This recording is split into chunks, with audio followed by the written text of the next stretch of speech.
ایک بڑی دل دہلا دینے والی اور حیران کن خبر ہے۔ لاہور میں مردہ جانوروں کا گوشت کی دکانوں اور ہوٹلوں پر کھلانے کا انکشاف ہوا ہے اور لوگوں کو مردہ جانوروں کا گوشت کھلایا جا رہا ہے۔ مردہ جانوروں سے مراد ہے یہاں پر کتے اور بلیوں کی بات بھی ہو رہی ہے، گدھوں سے بات آگے بڑھ گئی ہے۔ بات ہوا کچھ ایسے کہ لاہور کا ایک علاقہ ہے گرین ٹاؤن، وہاں پر شہریوں نے صرف ایک چیز نوٹس کی کہ ان کے پالتو جانور جو تھے وہ غائب ہو رہے تھے۔ پھر کچھ محلے داروں نے مل کے C C T V footage check کی تو پتہ یہ چلا کہ شاہد نامی ایک خاکروب ہے جو فجر کے ٹائم مطلب دن کے ٹائم آتا ہے صفائی کرنے اور وہاں پر گھر کے پالتو کتوں کو اور بلیوں کو کھانا دیتا ہے جس میں زہر ملا ہوا ہوتا ہے، اور جب وہ مر جاتے ہیں اس کے بعد پھر ان کو لا کے کاٹ کے دکانوں پر سیل کیا جاتا ہے ان کے گوشت کو۔ اور نہ صرف یہ پالتو جانوروں کے ساتھ کیا جا رہا ہے بلکہ جو کچرا کنڈیوں میں جانور مرے ہوئے ہوتے ہیں، جو اسٹرے ڈاگ اسٹرے کیٹس ہوتی ہیں، ان کو زہر دے کے پہلے مارا جاتا ہے، پھر وہ زہر والا گوشت کاٹ کے پھر آگے دکانوں میں بیچا جاتا ہے۔ یعنی کہ یہ باقاعدہ طور پہ پورے ایک سپلائی چین ہے جو یہ کام کر رہی ہے۔ اب یہ دیکھنا ہوگا اس شخص انڈیویجولی کام کر رہا ہے یا اس کے ساتھ اور لوگ بھی ہیں۔ کہا یہ جا رہا ہے جی پولیس نے 2 ملزمان گرفتار کیے ہیں، مقدمہ درج کر لیا ہے۔ بات کر لیتے ہیں ہمارے نمائندے بابر سے۔ بابر یہ بتائیے گا کہ یہ سب سے پہلے یہ شک کیسے ہوا کہ یہ جو گوشت کھلایا جا رہا ہے یہ مردار جانوروں کا ہے اور پالتو جانوروں کا ہے؟ ظاہر سی سی ٹی وی فوٹیج اس شک کی بنیاد پر ہی دیکھی گئی ہوگی۔ یہ معاملہ شروع کہاں سے ہوتا ہے؟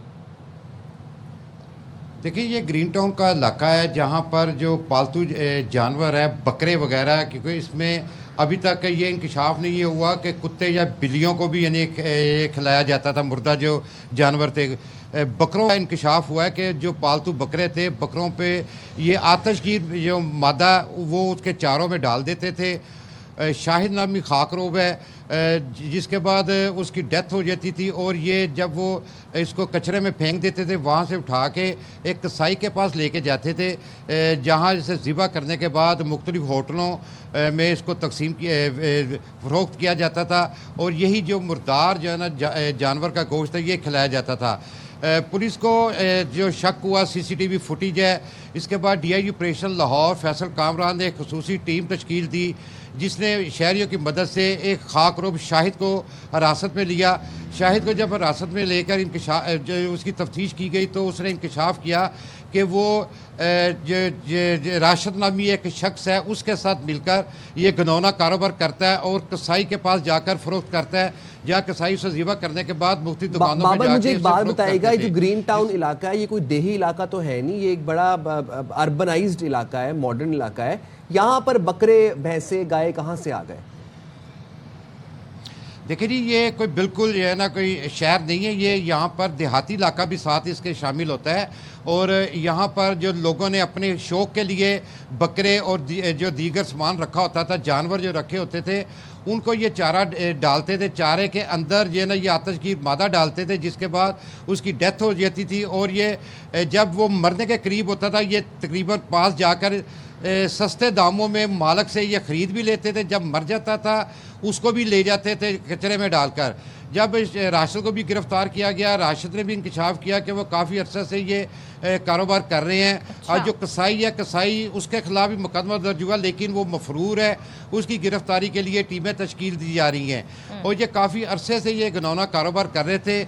جس کی بنا پر لوگ کافی پریشان تھے، ان کے پالتو جانور مر رہے تھے، اور جس کی بنا پر انہوں نے یہ انکشاف ہوا اور اس کے بعد یہ گرفتاریاں بھی ہوئی ہیں، لیکن کس طریقے سے یہ سلسلہ جاری تھا اور یہ جاننا بھی ضروری ہے کہ یہ کیسے کیا جا رہا تھا۔ بہت شکریہ بابر، آپ ہمارے ساتھ اس پر بات کر رہے تھے۔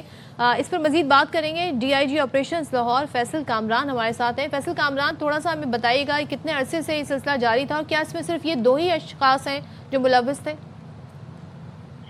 جی بہت شکریہ، آپ نے ہمارا ورژن دیا، اس میں ساری ڈیٹیلز آپ کو آلریڈی ایکسپلین کر دی گئی ہیں۔ اس کے اندر جب یہ اس طرح کے انسیڈنٹس کافی سارے ہونا شروع ہو گئے تھے اس اسپیسیفک ایریا کے اندر، گرین ٹاؤن کے ایریا کے اندر، اور جس وقت ہم نے اس کیس کو ٹریس کیا ہے، اس بندے کو پکڑا ہے، تو ہمارے پاس ٹوٹل 6 کمپلیننٹس آ گئے کہ ہمارے ساتھ بھی سیم انسیڈنٹ ہوا تھا، ہمارا جانور بھی مر گیا تھا اور یہی بندے وہاں پہ بھی آئے تھے، اور یا ہم سے لے گئے تھے یا ہم نے پھینکا تھا، یہ وہاں پہ بندے نظر آئے تھے۔ تو 6 ایف آئی آرز ہو چکی ہیں۔ پھر ہم نے ان کا کرمنل ریکارڈ بھی چیک کیا۔ 1 سال پہلے اپریل 2025 کے اندر بھی یہی شخص اسی قسم کے کاروبار میں ملوث پہلے پایا گیا، ایک بندے کا بکرا اسی طرح مر گیا، تو انہوں نے